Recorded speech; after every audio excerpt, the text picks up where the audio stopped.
O foda de parar de fumar é que tudo que você... Ou parar de usar muita droga, né? Tudo que você tava represando de autoconsciência, começa a bater na tua porta, depois você fica limpo, né? Porque você... Você faz terapia? Não faço. Pô, esse é o próximo passo, hein? Segunda-feira eu vou É? lá, vou lá. É, tô indo. Eu sou muito receoso com esse negócio de Eu terapia, imagino. porque minha mãe é psicóloga e aí eu falo, pô, minha mãe é psicóloga E, pô, não, eu e não olha, acho que ela tinha condição de me ajudar agora nisso. e aí fica um preconceito bobo com a profissão, entendeu? Mas eu tô repensando isso. É muito, eu penso, porque eu sou uma entusiasta de terapia, eu faço, sei lá, 10 anos, e é a única coisa que me segurou a vida inteira e o que possibilitou eu não ter caído em todas as vezes que eu deveria ter caído e não levantado foi isso. Mas eu penso muito assim, ó, faz parte do processo terapêutico você pensar que só funciona a terapia se você fizer com alguém que sabe mais que você, que é mais ajustado que você e que é melhor que você, chegar à conclusão na nossa própria arrogância de que essa pessoa não está disponível para nós. Então, eu tenho um amigo que fala, não, eu só vou fazer se for com o Jordan Peterson. Entende? Aí eu falo, faz parte do processo terapêutico você não ter o Jordan Peterson para fazer a sua terapia. Sim. E você sentar com alguém que não é o Jordan Peterson e você saber, na sua cabeça, né, na sua percepção, que essa pessoa não tem tudo que você tem de bagagem, não sabe o que você sabe, mas conseguir ver daquela troca ali com uma pessoa que você não esperava que te ajudasse, uma ajuda. Entende? Sim. Faz parte. Você... O processo terapêutico tem uma lógica que é útil, né, para as pessoas. Sim, muito. E nada, ainda que não tivesse, ainda que você pega um cara ruim, ainda que nada é um momento para você falar por uma hora com alguém, e nós adultos já temos menos amigos a essa altura da vida. Então, nada poder falar, né, poder botar para fora um pouco, eu acho que é um negócio essencial. Esses 10 anos que você faz terapia, você tá com a mesma pessoa? Não. Você vai trocando? É bom trocar? Como que funciona esse negócio? Então, assim, eu comecei a fazer terapia, acho que a primeira vez que eu fiz, eu era criança, a minha avó, a mãe do meu pai que me criou, me levou. Como meus pais são separados desde que eu sou muito novinha, nunca nem vi os dois juntos. Em algum momento da vida, ela encanou que eu não lidava bem com isso. Eu não sei te dizer se eu lidava bem ou não, porque eu era criança. Mas eu sei que eu fui na tia Renata Costa, eu lembro dela. Fui algumas vezes, né? Fui por um período. Mas era aquilo, a gente não tinha muita grana, muito recurso nem nada, então não pude ficar lá muito tempo. E aí, depois, eu comecei a ir por causa do transtorno alimentar. Eu tive compulsão alimentar real. Não essa compulsão que a gente ouve a galera, sei lá, aqui despirocar no bolo e falar, tô compulsiva. A minha era real. Eu comia comida do lixo, do tipo, daquela coisa de comer pra caramba, daí jogar tudo fora, falar, nunca mais vou fazer isso. E aí, ir lá no lixo no dia seguinte comer, e eu roubava comida, e era um negócio absurdo. E eu fui ganhando peso ao longo da vida, e aí eu procurei por isso. Mas, na época também, como não tinha muita grana, não tinha muito como fazer isso, era aquilo, né? Pô, pega aquela do plano, que aqui dá, não vai toda semana e tal. E depois, ainda por esse problema, eu acho que eu tinha 20 anos. 21, 22, por aí, quando a minha avó e meu pai me ajudaram. E aí eu comecei a fazer toda semana com uma pessoa que eu curtia demais. Depois de tentar algumas. Fiquei com ela por mais ou menos uns 2, 3 anos. Aí, assim, isso que eu vou falar agora é só da minha cabeça. Não sei se os psicólogos falariam a mesma coisa. Mas o que eu senti é o seguinte. Chega um momento na terapia que você fala, cara, não tá mais dando caldo. Não tá mais dando caldo. Como que você percebe isso? Eu saía de lá sem nada, assim, sem nenhum insight, sem nenhuma coisa para pensar, sem nada me incomodando. Porque para mim foi sempre muito nítido que o processo terapêutico tem que ser desconfortável, de alguma forma. Se eu vou lá para bater papo, eu prefiro bater papo com uma amiga. A gente compra os 200, 300 reais da sessão aqui em cerveja e a gente bate papo. A ideia não era essa. Então, quando eu saía de lá, sem estar incomodada, sem estar trabalhando nada, eu sentia que já tinha ido, já tinha dado. E aí, a gente passa, né? Você vai ver quando você começar a fazer, a gente passa pelo processo de começar a não querer ir, falar, não tem nada para falar hoje, o que também é uma bobeira, porque hoje eu entendo que mesmo no dia que eu não tenho nada para falar, vai e fala, eu não tenho nada para falar, vai sair alguma coisa daqui.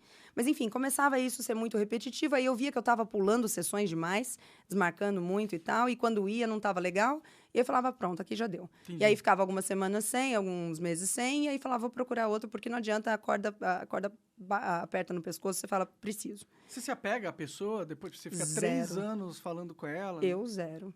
0, porque até uma coisa assim, eu sei que isso é do Código de Ética do psicólogo. Mas a ideia é que você não saiba absolutamente nada sobre ele fora daqui. Entendi. E isso, sem saber da questão ética toda, sempre foi uma coisa que eu prezei. Então, assim, se em qualquer momento a psicóloga falasse comigo como se fosse de um jeito mais amistoso, não profissional, já me dava um... Não é isso que eu Estamos quero. indo pro caminho errado aqui. Exatamente, porque eu Entendi. precisava que ela fosse completamente... Objetiva.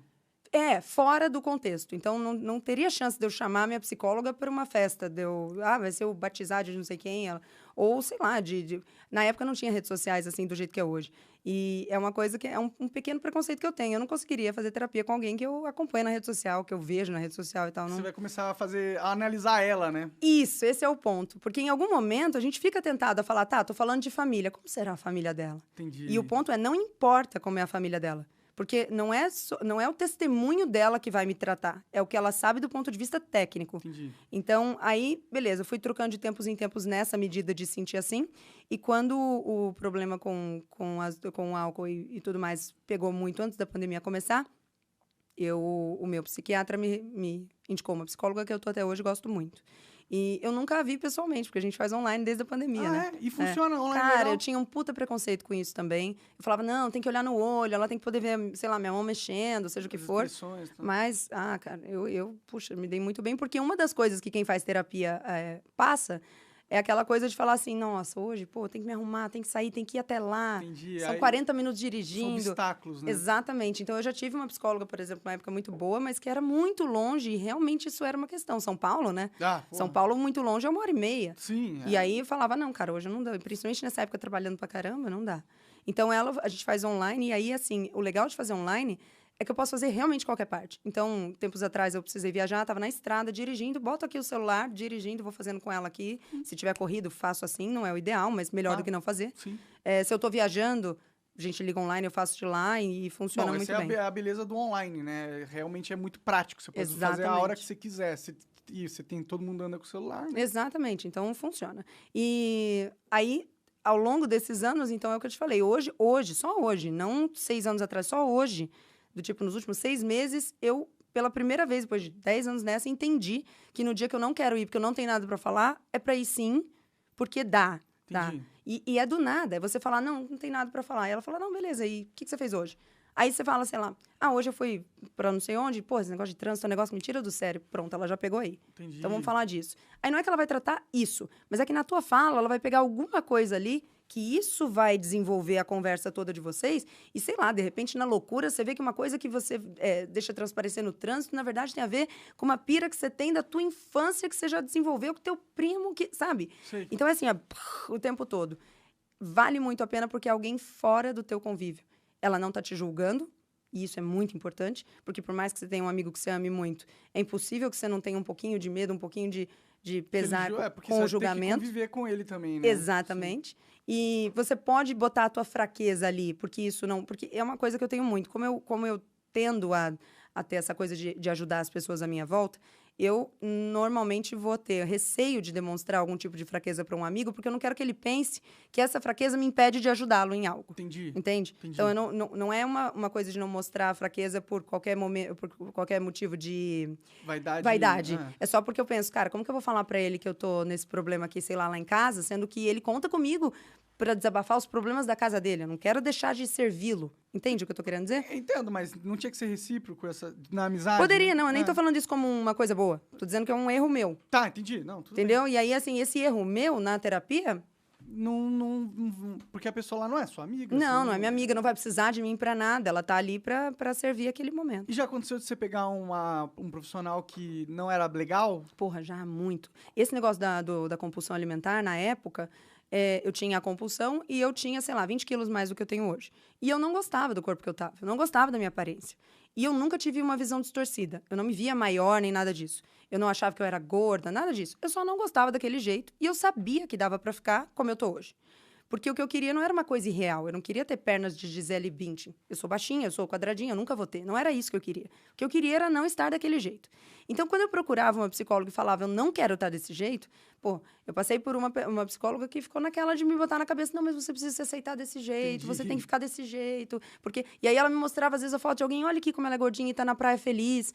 Aí eu falava, não, eu entendo, e, pô, more power to her, tá tudo bem, mas não é o que eu quero. Sim. Então, sim, acontece de você não conseguir fazer com que a pessoa entenda o que você tá falando. Sim. Agora, tem também, Monark, isso é muito importante na hora que você tá começando como profissional, não dá para ser tudo trocando muito rápido por essas coisas sem análise.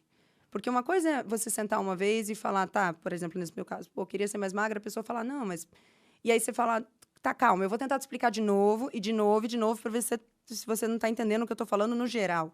Porque se a cada coisinha também que, como psicólogo, você falar, ih, isso aqui não tá legal, você já sair, você não para. Entendi. Aí fica meio que você querendo sabotar porque você não quer, né? Esse negócio do, pô, não tá dando mais caldo. Mas calma, há quantas sessões não tá dando mais caldo? Entendi. Porque uma coisa não tá dando mais caldo nas 2 últimas. E ela é humano também, né? Exatamente, às vezes também. Exata. Agora, o negócio é, pô, já faz 6 meses, 3 meses, toda semana, e eu não tô tirando nada de lá, daí eu acho que já dá pra questionar. Entendi. Mas você vai num psicólogo, você não vai num psiquiatra, você não... Então, porque eu, na verdade, tenho os dois, são coisas diferentes. Tem psiquiatras que fazem o processo terapêutico também. Entendi. O meu, inclusive, faz, mas não faço com ele. O psiquiatra, ele é médico, ele fez medicina e ele pode prescrever medicação. Então, por exemplo, com o problema do transtorno alimentar ou do alcoolismo, eu fui a um psiquiatra para que ele me prescrevesse medicações para ajudar no processo. Acontece que a medicação, ela não resolve os problemas desse tipo. Então, você precisa fazer... Eu costumo dizer para os meus pacientes, por exemplo, que é como se você pudesse ser ajudado, ter uma mão te empurrando um pouco, enquanto você resolve o cerne do problema. Exemplifico. Então, assim, o negócio da compulsão alimentar, depois de muitos anos de terapia, eu vi que era uma questão muito forte da minha infância, de ter passado muita dificuldade, de não ter tido o que comer por muito tempo. Então, eu lembro da minha mãe falando para mim, quando eu ia na casa de um amiguinho, de um priminho, ela falava, come tudo que você puder lá, porque chegando aqui não vai ter. E essa mensagem, no geral, ficou gravada em mim. Pode crer. Então, eu levei essa mensagem para a vida e foi muito difícil sair disso. O psiquiatra, quando me prescrevia alguma coisa para esse urge de comer, esse impulso de comer, aquilo resolveria enquanto eu estaria tomando a medicação. Mas se eu não resolvesse esse pensamento instalado na minha cabeça desde a infância, quando eu parasse a medicação, ia parar o efeito. Sim. Então, o psiquiatra fez esse trabalho com a medicação e, enquanto isso, o psicólogo foi fazendo o trabalho da terapia para que, em um certo momento, eu pudesse tirar a medicação e seguir agora num novo pensamento. Sim, então, é um mindset seu que tinha que mudar, no exatamente, caso. um pensamento. E como que muda esse mindset? Deve ser muito difícil. Muito, e leva tempo, muito tempo. O processo de terapia é um processo lento. Não dá para pensar que em 1 ano a coisa vai resolver. Entendi. Porque às vezes você identifica, isso é uma parada da minha infância e tal, então... Mas só conscientemente. Mas mudar realmente, inconscientemente, tirar isso de você, eu não sei nem como que seria isso. E aí, assim, tem terapia, a terapia tem linhas, né? Então, você pode fazer Gestalt, você pode fazer TCC, você pode fazer... São linhas diferentes de terapia. E aí, assim, a TCC, que é a terapia cognitiva comportamental, que é uma das minhas favoritas, justamente tem alguns pontos que ajudam nisso do que você está falando, que é, tá, beleza, mas como que conscientemente eu vou conseguir?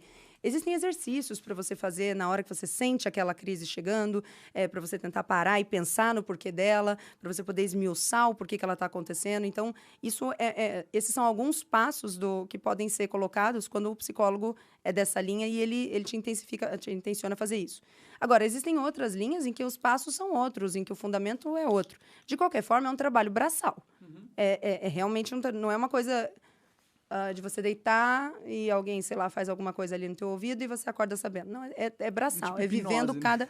Que também é uma coisa que tem um fundamento científico bem bacana, mas mesmo isso não funciona assim. Deitei e entrei em trânsito e aí saí... Perdeu todos os traumas. Na verdade, a hipnose, quando feita, né, nessa linha de terapia, ela tem um papel de ajudar, de contribuir para o processo terapêutico. Pode crer. Você já fez hipnose? Eu fiz em uma época, um dos meus psicólogos Sugeriu isso? Sugeriu, a gente fez algumas. E foi legal? Não? Cara, não foi uma coisa muito bacana para mim, não.